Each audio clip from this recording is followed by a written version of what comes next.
Примарната здравствена заштита е најбитна за секој човек. Што ова практично значи и дали пациентите треба да се насочуваат само кон матичните пациенти?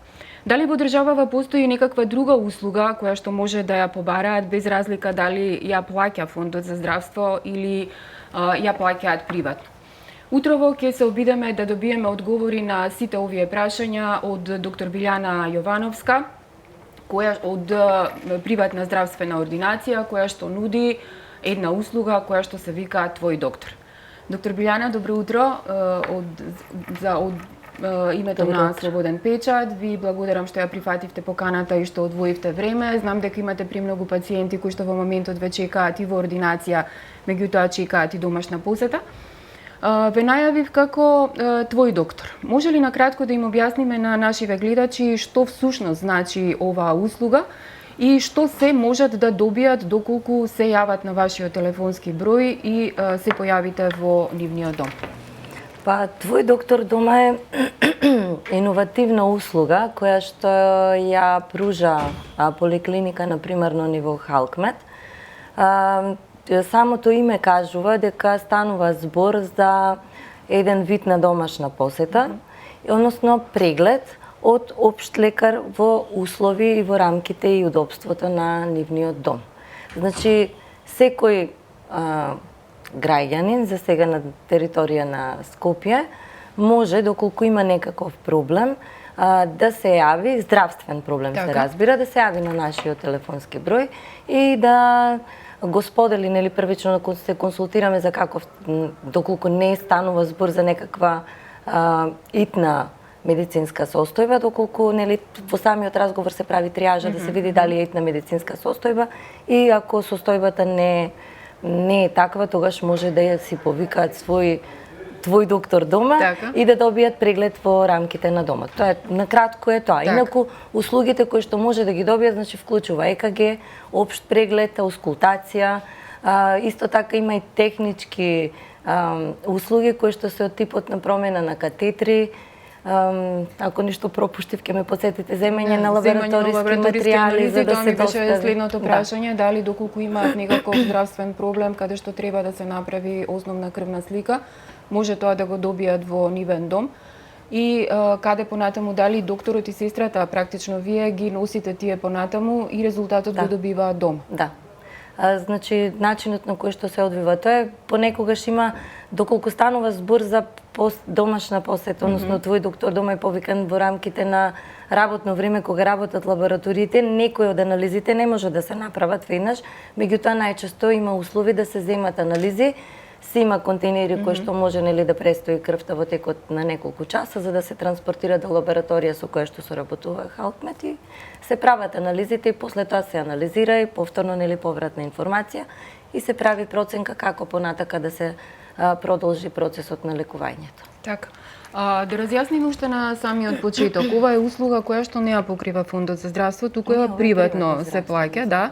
Да им објасниме на гледачите, значи, доколку решат да се јават на вашиот телефонски број, дека треба да бидат подготвени услугата да ја платат приватно.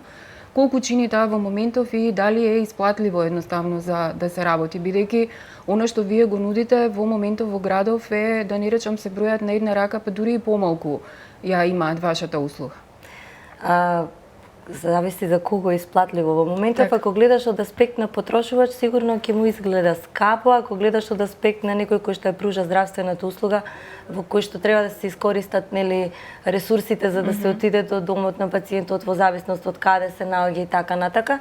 Ние направивме на проценка која што би требало, нели, да биде добра за двете страни. Добра за двете страни, повеќе на страна на пациентот, во зависност од периодот на денот во кој што се бара здравствената услуга, брзината, бидејќи не сме итна медицинска помош, најчесто не може да биде, нели, толку брзо колку што се очекува. Бидејќи има ти пациенти кои што се во ординација. Но кога станува збор за некоја здравствена состојба и која што бара, како да кажам, ургентност, затоа што не секогаш ургентноста значи дека треба итна медицинска помош и ако не се направи ургентно, може да се стигне до да пациентот после тоа има потреба, нели, ако не му се пружи помош, да има потреба од итна медицинска помош. Услугата, доколку е повикан твој доктор дома во рамките на работно време од 8 утрината до 21 часот се наплаќа по цена од 1800 денари, а во празличните денови надвор од таа рамка која што ја напоменав временска во текот на работните денови е 2500 денари. Колку пациенти обслужувате во текот на неделата во твој доктор? Бидејќи вие сте и матичен лекар, да, имате две ординации во моментот на различни локации, обслужувате секако и ваши матични пациенти. Што се случува ако има потреба од твој доктор, некој се јави во текот на работното време, се правате приоритети? Да, се договараме со пациентите во зависност од тоа каков е, нели, за која здравствена состојба станува збор. Ви кажав, не е итна медицинска помош, ако е итна медицинска помош, ќе се задржиме тоа е на тоа. среќата заради тоа што, нели, ургентноста, ако е потребна, тогаш може да се направи термин, од кој ќе се направи терминот, после тоа се одговара адекватно. Викам, во рамките, бидејќи сме два тима, може да се одговори еден од тимот. Неколку пати ја спомнавте итната медицинска помош, што ова практично значи? Како вие одредувате дали е пациентот за вас во моментот кога ќе ви се јави или е за итна медицинска помош? Како јас одредувам? Во зависност од симптомите, во зависност од тоа што ќе ми го сподели. И најчесто се јавуваат пациенти кои што се хронични, пациенти кои што немаат здравствено осигурување, пациенти кои што се странци, пациенти кои што не сакаат да си го губат времето за да отидат и да чекаат во чекална, пошто реално кога станува збор, нели, за матични ординации, за зимски период, сакаат да ги избегнат гужвите кои што се создаваат тука и едноставно се финансиски мојкни за да може да се пружа таква помош. Значи се она кое што ќе го посакаат да го имаат, кое што треба да го имаат како првичен преглед од општ лекар, може да го имаат во рамките на домот и тогаш ми се јавуваат на мен. Спомнате дека најчести пациенти ви се хроничните заболени, меѓутоа од она што го правевме како муабет во неврзан муабет, ми спомнавте дека имате и бебиња и мали деца. Што се случува тогаш? Значи, дали обично во текот на работното време, дали ви се тоа практично ваши матични пациенти кои што ви се јавуваат или се случува ургентно да ви дојде некое бебе? Пациенти кои што не се поврзани со за услугата твој доктор дома се претежно хронични пациенти до сега. Пациенти ви викам кои што се од друго место и тука немаат здравствено осигурување и едноставно не сакаат. Се случува да има пациенти кои што имаат препорака од специјалист па да треба да примаат домашна терапија, меѓутоа тие пациенти најчесто си го решаваат проблемот преку домашна посета. Значи, пациенти кои што, како да ви кажам, значи бебињата си доаѓаат, тие што се моите матични пациенти со договорен термин. Значи сите мои пациенти во основа јас не дозволувам и се трудам да го изменаџирам на таков начин моето нешто. Функционираат ординациите константно, меѓутоа да имаат термини. Ако јас во моментот не сум тука, тогаш не може да дојде и да... Може ли пластично на гледачите да им објасниме како изгледа посетата на твој доктор? Од јавувањето до моментот кога доаѓа во нивниот дом, се јавуваат, правите дијагноза, закажувате термин, сваќате дека пациентот е дека вие практично треба да го посетите, што се случува после тоа? Во принцип, за колку време се појавувате? Пластично да им објасниме. Ајде, последниот пример да ви го кажам кој е, Значи, последниот пример беше, стануваше збор за 75 годишно лице кое што живее исто во рамките на Скопје. Јас не мислам дека беше сабота во прашање. Мајка, се јавува ќерката, станува збор за баба која што е дементна и која што е залегната со хронични повеќе заболувања. Ја прашувам, нели, добар ден, како ме пронајдовте, тоа ми е основното прашање. Пишав на интернет, домашна посета твој доктор дома и спаднало тоа. Прва сум била на листата, се јавува на телефон и прашувам што е проблемот. Тешко диша, константно е залегната, меѓутоа сега е многу повеќе од колку претходно залегната. Вика, дали слушате некакви дополнителни, вика, дали повикавте итна медицинска помош? Да, не доаѓа заради тоа што сметаат дека тоа е хроничен болен и дека нема што да се стори. Не знаев каде да се обратам, не можам да ја транспортирам. Така. И затоа се одлучува да ми се јави. Значи, тоа беше бидејќи во неработен ден, но она инсистираше да дојдам брзо бидејќи се плашеше за состојбата на сопствената мајка. Се разбира дека беше ургентна незината состојба. И реално во тој момент немав никаква домашна обврска и негде околу час и пол ми требаше за да можам да стигнам до нивниот дом. Врз основа на ситуацијата која што ми ја сподели, веќе знаев за каков пациент станува збор и тоа е тоа. После тоа, текот на самата домашна посета, аускултација, ЕКГ, пулсоксиметрија, проценуваш за која евентуално какви се симптомите, дали може да се лечи во домашни услови. Во овој случај, мојот предлог беше да си најдат начин како да се транспортираат, им дадов сугестија дека треба да се бара повисока специјалистичка консултантска услуга треба да се направи, која што беше екстремно тешко да се изведе за нивната. Им дадов совет со моите знаења за други некои начини со кои што може да се транспортира бабата, да се организира. Во моментот во саботата не ни можеше ни тоа да се стори. И на крај решивме да добие моментално терапија за да ситуацијата не се влоши повеќе, бидејќи и самите како да кажам, самите родители, самите деца не беа во можност да го направат тоа, нити да ја транспортираат некаде бабата. Така да јас на некој начин бев и обврзана да дадам терапија која што на некој начин ќе ги олесни симптомите, меѓутоа не ја решава ситуацијата. И тоа е тоа. Во моментот морам да кажам дека е супер и со таа моменталната терапија не стигнавме до хоспитализација и примарната грижа која што ја доби на некој начин ја подобри состојбата во која што се наоѓа.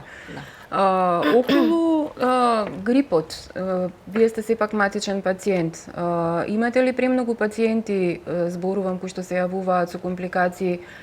Што велат вашите статистики? Дали се повеќе заболени од грип, ковид или е сепак некаква мутација на вирус која што ги легнува на некој начин пациентите? Има случаи што по 10 дена имаат високи температури.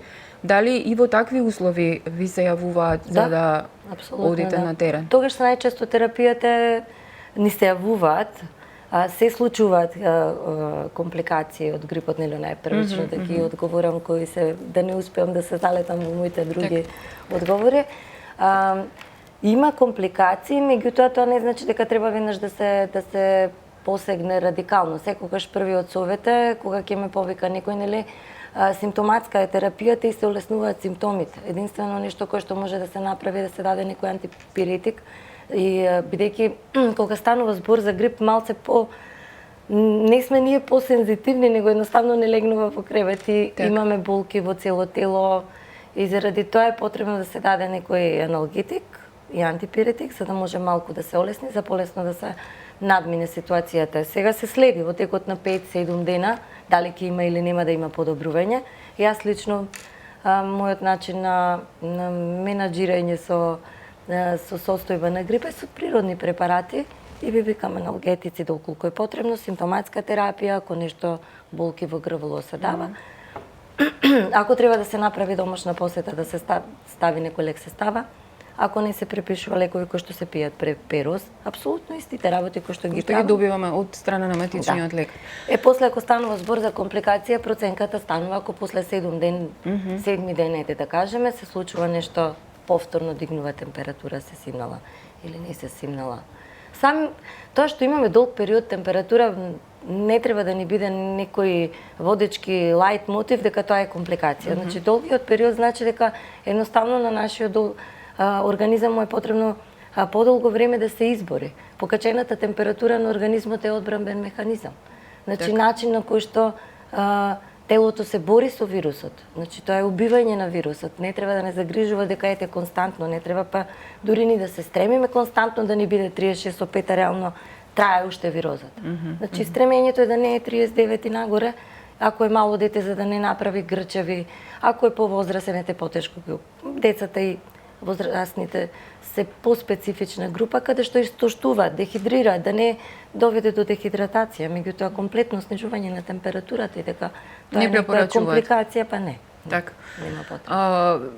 Кај вас ситуацијата е обратна. Во принцип, пациентите одат во ординација, имате и таков дел од вашата дејност, меѓутоа вие сте таа која што одите по нивните домови. Имало ли непријатни случаи бидејќи работите повеќе од 2 години? Во каков поглед непријатни? Па во каков поглед? Да не ви платат едноставно, да не се задоволни од услугата? Некој така нарочно да не ми плати, една случка ако заборават, ако ми е пријател, најчесто не го напоменувам тоа. Значи, чао, пријатно и толку. Меѓутоа, ако некој да ми каже нема да ти платам, не, однапред се најавува цената. Единствено нешто кое што сум го направила е кога сум повикана од луѓе кои што гледам дека се апсолутно социјално срам ми едноставно да побарам пари, тогаш оставам така, кажувам дека ништо не треба и толку, мислам непријатно дека не ти плаќам, не заслужуваш, не знам што. И бидејќи се многу често се случува да докторите се нападнати поради незадоволство нели од услугата, веројатно вие сте ја немале таа несреќа да кажам. Или сте имале среќа, како би го формулирале инцидент. Да. Кога не така се случува, да. Кога чекаат подолг период и така натаму. Да, во принцип секогаш се нема не нестрпливи. чекање, се ги договарам на термини, Со термини се чекаат. така. Околу преработувањето, бидејќи сепак сте приватна ординација, лекари има се помалку. Како се снаоѓате со персонал, бидејќи имате 2 ординации? 2 тима во најмала рака се потребни за покривање на дејноста која што ја работите. Има ли млади лекари кои што се заинтересирани да работат во твој доктор, бидејќи сепак станува збор за една по специфичен начин на прегледи, се патува до местото на пациентот, се прегледува и некогаш работното време може да биде и подолго од планираното. Значи тоа не е работа од 8 до 2, може да се остане до 4 и до 5 доколку е некаде подалеку пациентот. Видете, доколку некој работи во Халкмет, работи во работно време. Доколку има потреба да се направи домашна посета, значи си има прва и втора смена и ако евентуално не можам јас да отидам, тогаш може да отиде најчесто за сега, со оглед на обемот на работа. Не е толку кој знае колку нели услугата, да кажам, широко распространета или широко користена. Има 3-4 побици во текот на денот, не е дека е малку. Меѓутоа не сите пак завршуваат со домашна посета, пошто се случува понекогаш и по телефон да кажам дека тоа не е за мене, обратете се на друго место. Лекарите кои што би работеле во Халкмет и треба да ја вршат таа услуга, се договарат термини и во склоп на работно време. Лекари кои што општо како општи лекари ќе работат се многу малку, бидејќи ајде од аспект на работодавач да кажем, немаме услови за да ги платиме адекватно лекарите. Мене искрено да ви кажам ми е срам, кога треба да седне со мене некој колега и кој ќе треба да му кажам 25-30 илјади плата, нешто некако мене ми е непријатно да го направам тој момент. Точно е дека има лекари кои што сакаат да си работат, меѓутоа тоа е ограничен период. Јас имам проблем со персонал, бидејќи не само јас, сите мои колеги, сестри, медицинскиот персонал и лекарите поголемиот дел гледаат да се заменат. Заради тоа што не се адекватно платени и нема услови да бидат адекватно платени. Ова вашево веројатно го прифаќаат како период кој што треба да се стекне искуство како некој вид на пракса, предпоставувам, и од тука после тоа си заминуваат или по други држави или по други работни места. Да. Поголемиот дел од колегите учат странски јазик и после тоа си одат. Тој период го користат за учење на странски јазик. Доктор Билјана, ви благодарам многу за гостувањето. Се надевам дека ќе имате се повеќе пациенти. Не само во ординацијата, него и надвор од неа. Вие, почитувани гледачи, останете во добро здравје. Искрено се надевам дека нема да имате потреба од матичен лекар, ниту пак да ја повикате доктор Билјана за твој доктор. Останете со програмата на Слободен печат, секако читајте го веб изданието и очекувајте го издавањето на нашиот весник. Ви благодарам.